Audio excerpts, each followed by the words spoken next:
Multipresse, c'est avant tout une tradition de couleur. L'actualité sportive en clair et en images, c'est dans l'Union Sport et ça démarre maintenant. Bonsoir à tous et bienvenue dans ce troisième numéro de l'Union Sport qui reçoit un consultant spécial, un amoureux et amateur de basketball, coach Sparkle. Bonsoir coach. Bonsoir. Merci d'avoir répondu à notre invitation. Nous allons aborder avec toi donc 3 sujets majeurs en première partie, à savoir les jeux scolaires et universitaires. Nous allons parler du basketball, le sport que tu connais très bien d'ailleurs. Est-ce un sport qui fait encore rêver la jeunesse? Nous allons discuter avec le coach de ce sujet, sans oublier bien sûr notre rubrique, les Gabonais de l'étranger. Coach Sparkle, merci. Merci à vous. Et merci d'être chez nous. On parle des jeux scolaires et universitaires. Pour l'instant, il n'y a toujours rien de concret sur le terrain. Bah oui, comme vous le dites, pour l'instant, il n'y a rien de concret. Mais je pense que ça peut se décompter à tout moment. On espère parce que c'est un championnat scolaire et universitaire qu'on aime bien regarder, vu que des fois, il y a des enfants qui sortent de là-bas, des enfants qui sortent du lot, qui peuvent rejoindre les clubs. En fait, des enfants qui ont le potentiel de rejoindre des clubs, mais qui ne le font pas parce que peut-être qu'ils ne sont pas attirés par le basket. Qui ne sont pas assez mis en avant. Voilà. Parce qu'on rappelle quand même que l'ambition de l'OXU, pour ceux qui nous regardent, c'est quand même de détecter les talents dès le plus jeune âge. C'est pour cela que d'ailleurs on parle du lycée, du collège et de l'université.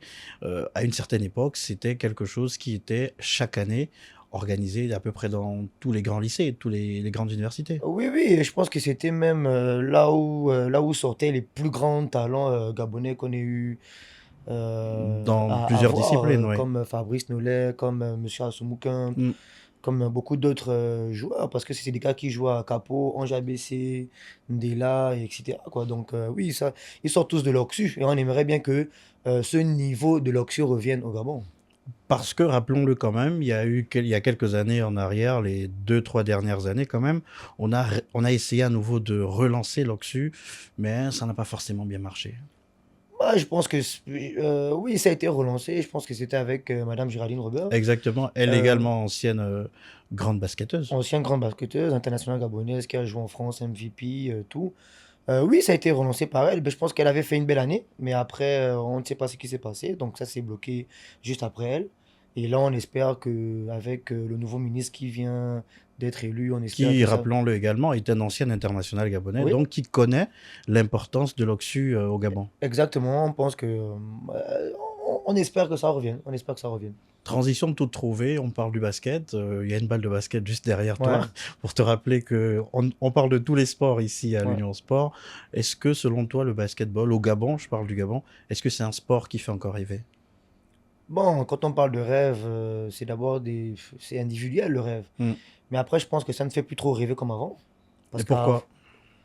la dynamique a changé. C'est plus la même chose qu'avant. C'est plus le même jeu. Mais après, je pense qu'il y a beaucoup de jeunes qui rêvent. Parce que Hmm. ça fait déjà 2 3 ans qu'il y a des jeunes qui obtiennent des bourses à l'université aux États-Unis. Il y a des jeunes qui signent en France. Il y a des jeunes qui signent ailleurs aussi. Donc, je pense que ça fait toujours rêver. Donc, normalement, si les petits qui jouent ici prennent pour idole leurs grands frères qui ont signé à l'extérieur, qui ont eu des bourses récemment et tout, je pense que ça peut toujours faire rêver. Et je pense que ça fait toujours rêver. Mais il y a quand même que c'est toute une politique qu'il faut mettre en œuvre. Il faut aussi qu'au niveau du ministère, au niveau de la fédération, on mette les moyens pour que les jeunes puissent se dire que, tiens, par exemple, chaque mercredi, chaque vendredi, j'ai envie d'aller jouer au basket et non peut-être pas aller m'amuser dans un bistrot. Oui, c'est vrai. Bon, après, le basket n'a pas toujours été un sport prioritaire au Gabon. Nous Hmm. savons que le sport prioritaire, c'est le foot. Est-ce que toi, ça te gêne en tant qu'amoureux du basketball Ça de gêne. savoir que c'est pas forcément le sport qu'on essaye de valoriser le plus? Après, je pense que dans tout pays, Hmm. il y a des sports prioritaires. Comme par exemple, aux États-Unis, le sport prioritaire, c'est, si je dis pas n'importe quoi, le basket. Mais je pense que c'est d'abord le football américain. Américain, le Oui, baseball, ouais. après, c'est le basket. Ici, au Gabon, c'est le foot. Après, je ne sais pas, peut-être que c'est le basket, ou bien le handball, ou bien Hmm. pour le volley. Mais je pense que c'est le handball quand même. Mhm. Mais je pense que normalement, on devrait faire en sorte que tous les sports soient au Au même même niveau, niveau. Quand on veut partir à l'étranger, ça doit être la même dans chose les en mêmes fait. conditions. Voilà, les mêmes conditions. Mais il y a que le basketball gabonais souffre encore aujourd'hui, et ça c'est le cas aussi pour plusieurs autres sports, d'un manque d'infrastructures. Il y en a, mais qui peinent à répondre aux exigences internationales. Oui, c'est clair. C'est clair qu'on manque d'infrastructures. Et on espère qu'on aura de nouvelles infrastructures les années qui arrivent. Et puis après, comme je dis, bon, le basket, avant le basket était vraiment développé, hein. On Mm. avait vraiment de très très grands joueurs. Et plus ces années passent, plus on est en train de regresser. Mais je pense que depuis 2023, on essaie Mhm. maintenant de rehausser le niveau. Et on a quand même beaucoup de gars qui signent à l'étranger. Donc c'est un peu ça. Oui, on parle de basketball au Gabon, on parle également de basketball en Afrique, on a la Basket Africa League. Est-ce que c'est finalement cette compétition-là qui peut permettre aux jeunes Gabonais de réellement montrer leur talent? Je pense que oui. Je pense que oui, parce que la Basketball Africa League est venue donner un autre souffle Mm. du basket aux joueurs africains, pas seulement que En gabonais. général, oui. Parce qu'aujourd'hui, on peut dire par exemple qu'on ne veut plus viser la NBA, mais on veut Ouais, viser la balle. exact. Donc, et après, c'est accessible. Bon, après, je sais que aussi dire que c'est accessible, c'est un peu compliqué parce que nous sommes seulement arrêtés en Elite 16, Mhm. peut-être 2 fois avec Monda Basketball. Il y a Qui, on aussi, rappelle quand même, c'est le club qui essaye de rester à un niveau constant ces dernières années. ces dernières années, oui, mais Ouais, on a aussi Espoir. ouais. On a aussi Espoir qui, cette année, domine dans tous les plans, Mhm. technique, tactique, physique. Mhm. La preuve, c'est qu'ils ont été champions de la Coupe de la Ligue, Exact. champions de la Super Coupe et Mm. champions de la Coupe du Gabon, qui les a qualifiés pour le Road to Ball, Ouais. normalement. Donc oui, après, je pense que la balle est venue faire rêver quelques Gabonais. Et, je sais pas, même moi Ouais. j'ai rêvé de jouer la balle il y a 2 ans, 3 ans avec Clash Time, Mhm. parce qu'on avait été vainqueur de la Coupe du Gabon et on devait aller à jouer la Road to Ball. Mais après, ça s'est pas passé comme Pour prévu. quelle Donc si raison? moi j'ai pu rêver ça Mm. à 25, 26 ans, c'est qu'il y a d'autres Il y a jeunes d'autres qui qui... rêvent de ça, oui. Est-ce qu'aujourd'hui, quand on va dans les gymnases, quand on va dans certains lieux où se jouent les matchs de basket, est-ce qu'il y a toujours l'engouement d'antan? Est-ce qu'on a toujours cette ferveur autour des terrains? Je pense qu'en ce moment, non. En ce moment, non, ça fait Ouais. peut-être 1 ou 2 ans que c'est compliqué. Mais là où je pense qu'il y a le plus de monde, c'est quand il y a la Coupe du Gabon. La Mm. Coupe du Gabon est la compétition la plus relevée du Gabon en ce moment. Mhm. Donc c'est pendant cette Coupe du Gabon qu'on voit tout l'engouement du basketball gabonais. Et après la Coupe du Gabon, bon, ça essaie de rechuter. Ouais. On parle de certains clubs. Tout à l'heure, tu as parlé de Clash Time, effectivement, qui a, je crois, il y a 2 3 ans, a fait une superbe saison, a même été champion, je crois, de la Ligue de basket de l'Estuaire, Oui, champion de la Yuzu, de la champion du Yozo, Gabon. exactement. Mais il y a d'autres clubs. Il y a Don Bosco Basketball, il y a Manga. Quel est, selon toi, le club qui essaye quand même de se mettre à un niveau qu'on peut considérer comme acceptable? Bon, après, je peux pas me prononcer par rapport. Mais toi, enfin, je vais en dire ta préférence, enfin, pas forcément ta préférence, mais surtout ton regard en tant qu'amoureux de basketball. Quel est selon toi le club qui te fait rêver le plus? On va le dire comme ça. Bon, après, je vais pas parler de rêve, Ouais. mais je pense que Espoir, comme je le disais au début, Mm. Espoir est vraiment à un top niveau en ce moment, Ouais. que ça soit dans la culture tactique, que ça Mhm. soit dans le niveau de jeu, dans le niveau physique, que ça soit même dans la structuration du club. Ouais. C'est vraiment pas mal. Après, il y a d'autres clubs aussi qui, Qui essaye qui, de faire la même qui essaient de chose. faire la même chose, Mm. comme les Gorillaz, Ouais. comme Don Bosco, qui sont très bien structurés, Mhm. organisés. Eux, c'est beaucoup plus surtout chez les jeunes, donc à la Exactement. Ouais, formation. ouais. Il y a beaucoup, il y a beaucoup, il y a beaucoup de clubs qui Qui essayent essayent de de. se mettre à un bon niveau. Oui, oui. Et c'est tout le bien qu'on leur souhaite. Vous aussi, en commentaire, n'hésitez pas à réagir à nos émissions. On parle d'internationaux. On a parlé tout à l'heure de certains clubs, mais là, on parle de nos internationaux qui brillent à l'étranger. Pour les Gabonais, la plupart, quand on parle de basketteurs à l'étranger, ils pensent à Chris Silva-Obam. Est-ce que c'est le seul? Après, je pense que c'est le seul pro. Ouais. Pro, en vérité, c'est le seul professionnel, un peu comme Qui, Aubameyang. rappelons-le, a quand même joué en NBA à Miami. Oui, il a joué en NBA, il a été il a été champion en NCAA, Mhm. il a été meilleur défenseur de la NCAA 2 fois, NCAA 1 avec Mhm. South Carolina. Il a joué en NBA après la G League. Mhm.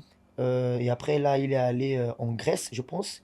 Et là, je pense qu'il est en Turquie avec Fenerbahçe, je pense. Ouais, c'est ça. Donc, en vérité, en ce moment, c'est le seul pro que nous avons. Ouais. Mais après, nous avons beaucoup d'autres joueurs. On a Igor Mitogo qui joue en National 1. Mhm. On a Maiden, qui est le fils de Jérémy Robert, Mhm. ex-international gabonaise. Ouais. On a Chanik Erwan Donkoma, qui est aussi en National 1. On a Stoto Vono, qui sort le Don Bosco. On a beaucoup aussi d'autres joueurs qui sont aux États-Unis, comme Yann Farrell, qui sort le Don Bosco, Akoué, qui sort aussi le Don Bosco, qui jouent tous les deux en NC1. On a aussi des filles. On a aussi des filles qui sont récemment allées. Oui, parce que le basketball, lorsqu'on parle de basket, on parle beaucoup plus des hommes, mais il y a également, effectivement, comme tu le dis, des filles qui sont à de très bons niveaux. Bon, après, on va pas dire de très bon niveau parce Mm. qu'on ne les a pas encore vus jouer professionnels. Ouais. Mais en ce moment, il y en a 3 qui sont en NCA, qui sortent de Port-Gentil avec Mhm. le coach Maxwell, que j'ai développé. Il y a aussi 2 autres. Il y a une autre fille qui est en junior college Ouais. en Arizona. Et il y a une autre qu'on vient d'envoyer avec Géraldine Robert et la fondation Géraldine Robert, qu'on vient Exactement. d'envoyer au Canada, qui joue Mhm. en high school. Donc je pense que le niveau féminin est en train d'augmenter un peu. On essaie de rehausser le niveau. Mais c'est tout, l'enjeu même du basketball, d'avoir des internationaux qui brillent non seulement sur la scène internationale, mais également sur le plan local. C'est ce qu'on veut. C'est ce qu'on veut. On ne veut plus se limiter au titre au Gabon. On ne veut plus se limiter au championnat ici. On essaie de former. Quand je dis on essaye, c'est pas moi, hein, Ouais. c'est tous les autres clubs du Gabon Mhm. essayent de former pour pouvoir envoyer un de ces jeunes à l'étranger, que ça soit en Espagne, en Grèce, aux États-Unis ou peu importe. En deuxième partie de notre émission, notre invité, Willy Conrad Asseco, président de la Fédération gabonaise de basketball, nous en dira plus. Nous, on se retrouve juste après la chronique Pleine Lucarne, et c'est juste après la pub. L'Union, plus d'informations, plus proche de vous.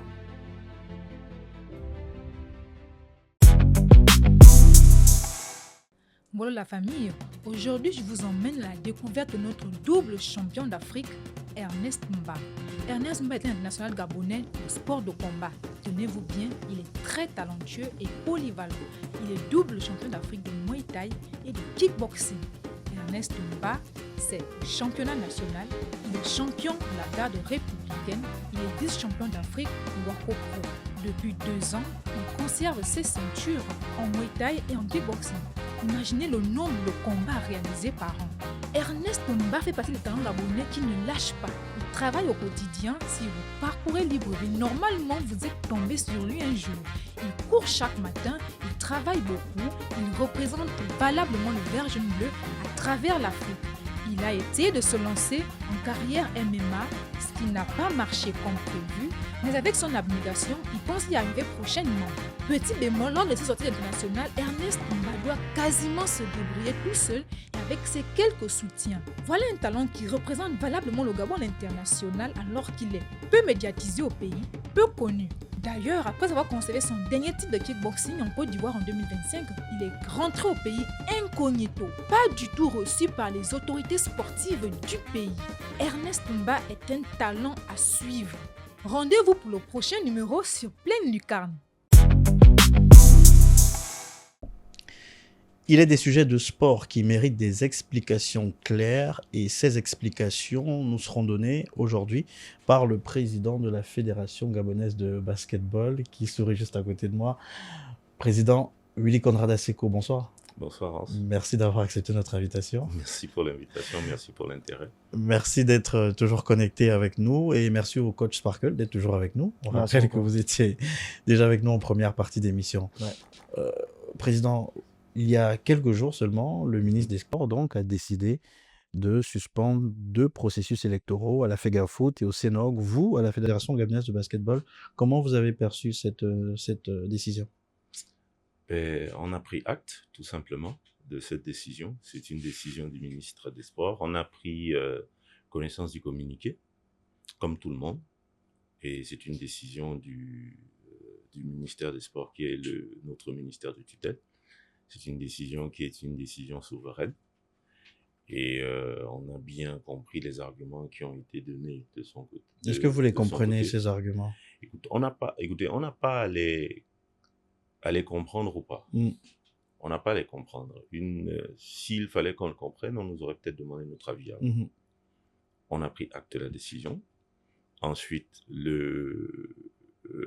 on sait bien que c'est une décision qui va faire débat.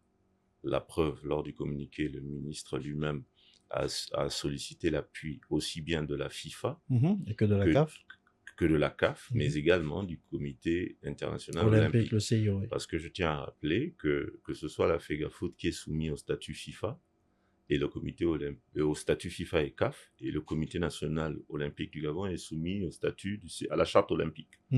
Nous, en ce qui nous concerne, nous sommes membres du Comité national olympique. Nous avons été convoqués par le Comité national olympique pour l'Assemblée générale élective. Qui aura lieu le 25 avril. On n'a pas eu une autre information à ce stade. Ce qu'il faut savoir, c'est que je dois avouer que c'était quand même un peu curieux. C'est vrai qu'on n'a pas à le comprendre ou pas, la décision est là, on regarde et on prend acte. Ensuite, on va voir. Mais vous savez, il y a quelque chose qui est quand même bizarre. Lorsqu'on crée une association en République gabonaise, on n'a pas de récépissé. Il y a une assemblée générale qui s'appelle Assemblée générale constitutive qui crée l'association. C'est à l'issue de cette Assemblée générale constitutive que l'association régularise sa situation administrative. Avec un récépissé qui est d'abord provisoire, avec un avis technique. Dès qu'elle a le récépissé définitif, elle a maintenant l'agrément technique. Elle peut faire la demande d'agrément technique. Donc, expliqué comme ça, on peut se poser des questions. Mais, comme on dit, c'est une décision qu'on ne commente pas. C'est comme, moi je suis un sportif, ancien sportif, l'arbitre a sifflé, il a sifflé. On peut discuter longtemps dessus. Maintenant, s'il y a des choses à faire, dans son communiqué, le ministre lui-même a sollicité l'appui des instances internationales. Donc, on reste suspendu à la suite. Coach Sparkle, tout à l'heure, on parlait de la situation du basket au Gabon. On s'interrogeait si le basketball au Gabon faisait rêver comme il y a plusieurs années en arrière. Maintenant que le président de la Fédération gabonaise de basketball nous dit quand même que de son côté, il y a des efforts qui sont faits dans ce sens, comment toi tu comprends ça? Je pense que oui, les efforts sont faits. Les efforts sont faits, comme je disais, depuis 2022, en sortie de Covid. Bon, 2021, on ne peut pas parler de 2021, mais depuis 2022-2023, les efforts sont faits, comme je l'ai dit. C'est pas mal, mais le basketball gabonais ne fait plus rêver comme avant, comme à l'époque, comme à son époque à lui, comme à l'époque de Fabrice Noulet, de Géraldine Robert et bien d'autres. Mais comme j'ai dit, on essaie de faire les efforts, que ce soit lui ou bien tous les clubs autour du basketball gabonais essayent de s'impliquer, quoi. Willy, qu'est-ce qu'il faut faire pour que le basket redevienne le basket de Willy? Ben, il faut prendre connaissance d'abord que le basket est né dans une école. Le basketball en lui-même est né dans une école. Il faut repartir et mettre les moyens pour le basketball dans les écoles. Les enfants passent beaucoup de temps dans les écoles. Il faut mettre des horaires, des emplois du temps adaptés à la formation. Il faut des compétitions scolaires. C'est ce que nous avions fait avec la BAC League, par exemple. Nous sommes repartis à l'école. Maintenant qu'on est du ministère des Sports, on est une fédération, c'est beaucoup plus compliqué pour nous de travailler parfois avec les scolaires. Qu'est-ce qu'il faut faire? Ben, il faut restructurer la chose. Il faut, par exemple, pour faciliter la chose, il faut qu'on ait un ministère de la jeunesse et des sports et de l'éducation nationale, par exemple. Comme ça, on a une seule entité qui coiffe tout, à la fois le sport et les scolaires. Ça permet, parce que lorsque vous êtes du sport, il faut encore prendre les autorisations à gauche, à droite. Au niveau du ministère de l'éducation, c'est souvent un peu compliqué. C'est souvent un peu compliqué.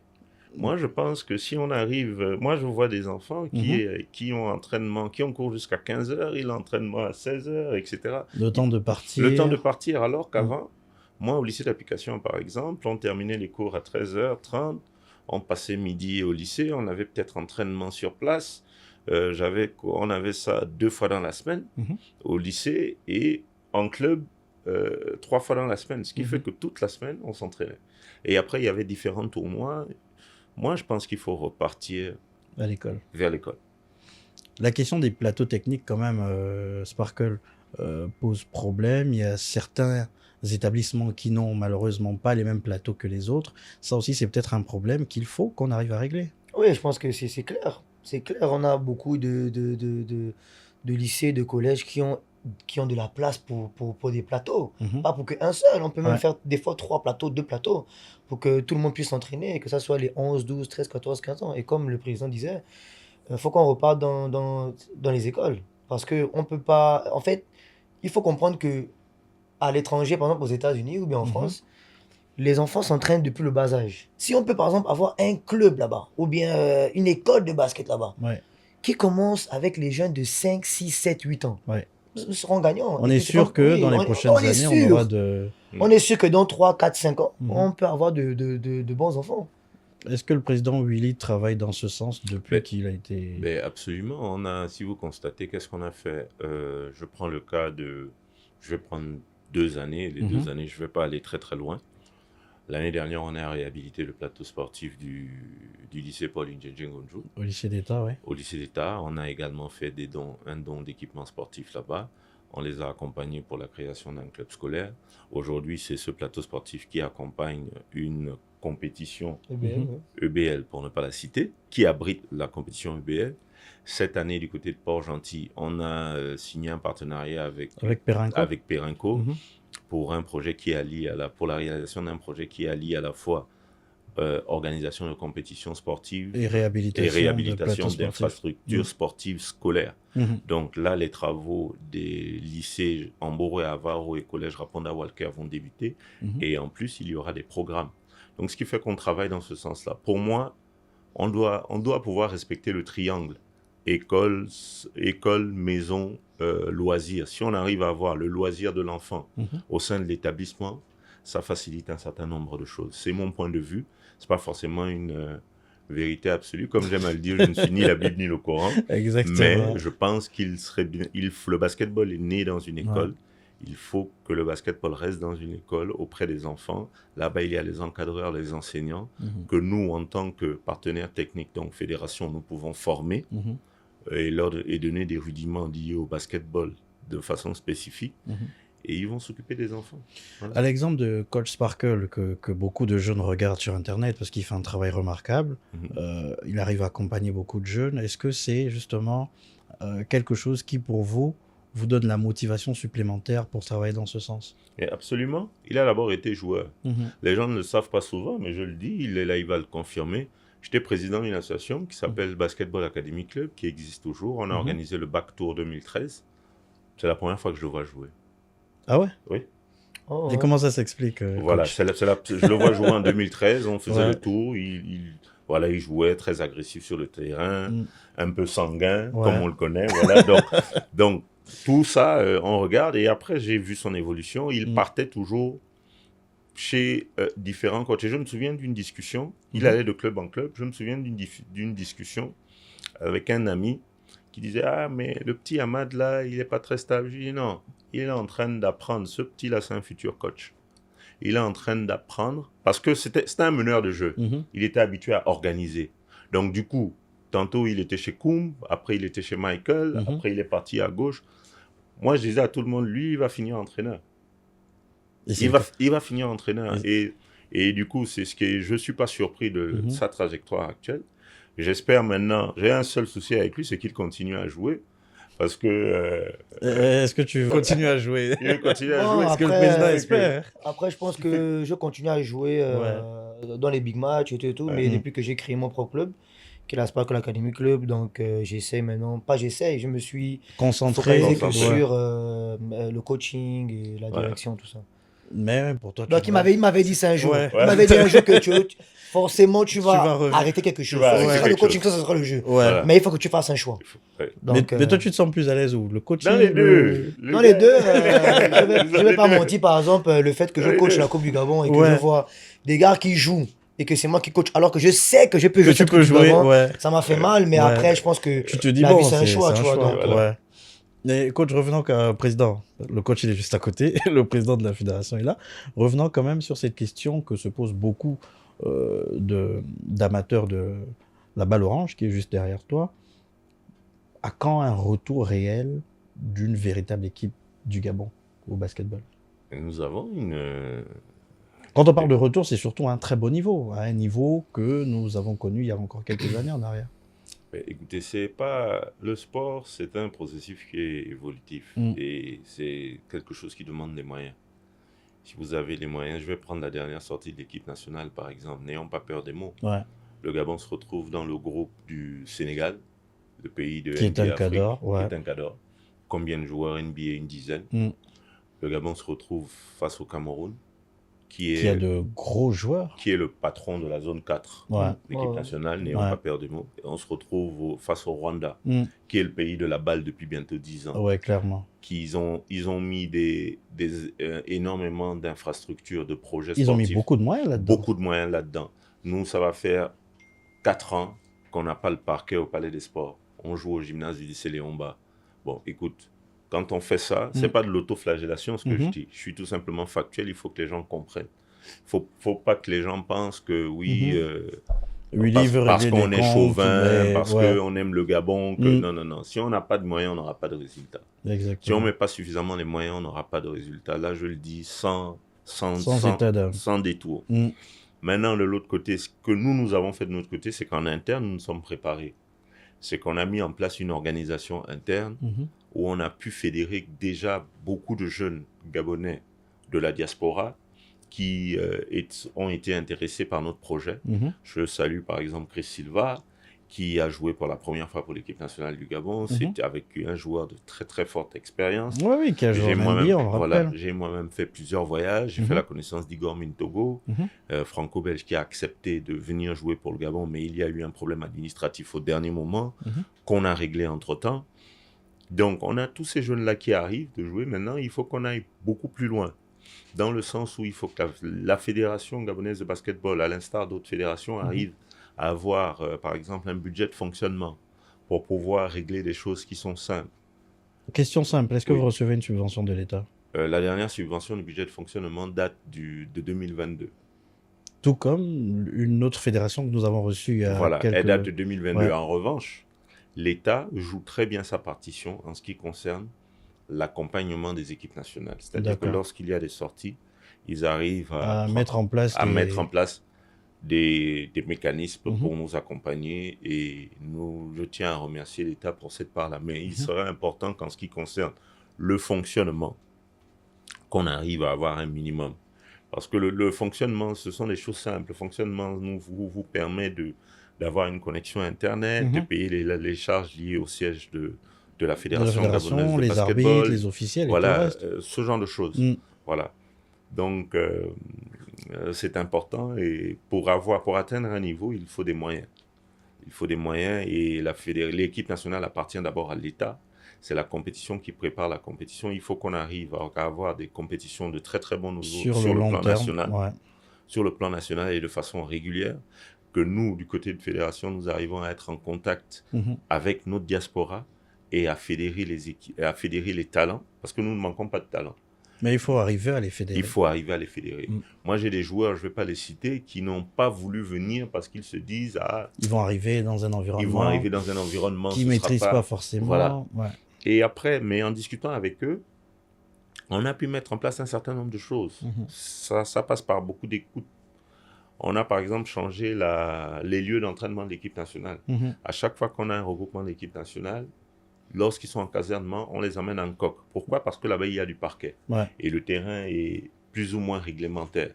Ils arrivent à jouer, parce que si vous jouez sur du béton au lycée national Léon-Bas ou ailleurs, et vous vous entraînez 3 semaines et après vous vous retrouvez sur un parquet à Yaoundé ou à Douala, c'est pas pareil. Ouais. Si vous vous retrouvez sur le gymnase du lycée Léon-Bas, qui est un gymnase de lycée, vous vous retrouvez sur un parquet, sur un terrain qui est homologué, c'est pas pareil. C'est pas la même chose. C'est pas la même chose.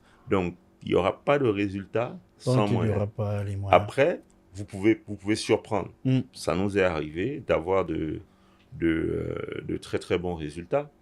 Moi j'ai été élu en 2020 et je reste factuel. C'est souvent bien d'être factuel. La dernière victoire d'une équipe nationale de basketball datait de 2015.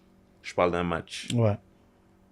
Ensuite, nous sommes partis au Cameroun, on s'est qualifié, on a gagné 4 matchs sur 5, on s'est qualifié pour l'Afro-CAN 2023 en Angola.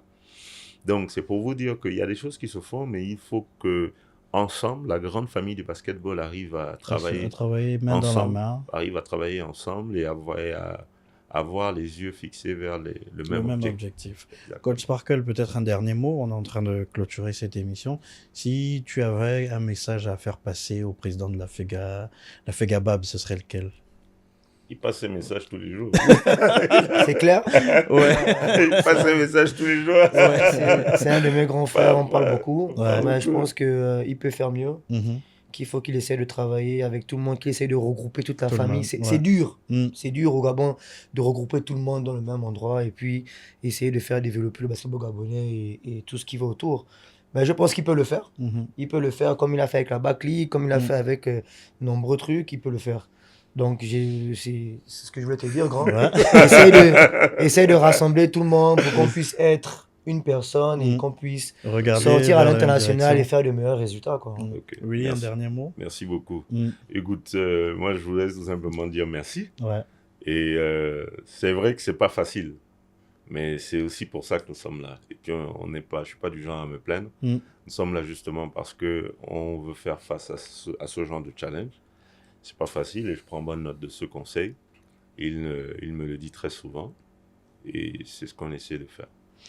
Nous, ce qu'on essaye de faire, c'est de vous informer tous les lundis à 19h sur l'Union Sport. L'Union Sport prend fin sur cette note du président Willy Conrad Asseco. On rappelle qu'il est le président de la Fédération gabonaise de basketball. Merci à vous, chers internautes, de nous avoir suivis ce soir. Merci à l'équipe technique en régie, NR Picture, Glenn Alogo, Armand Bitegué et toute l'équipe technique. Au revoir.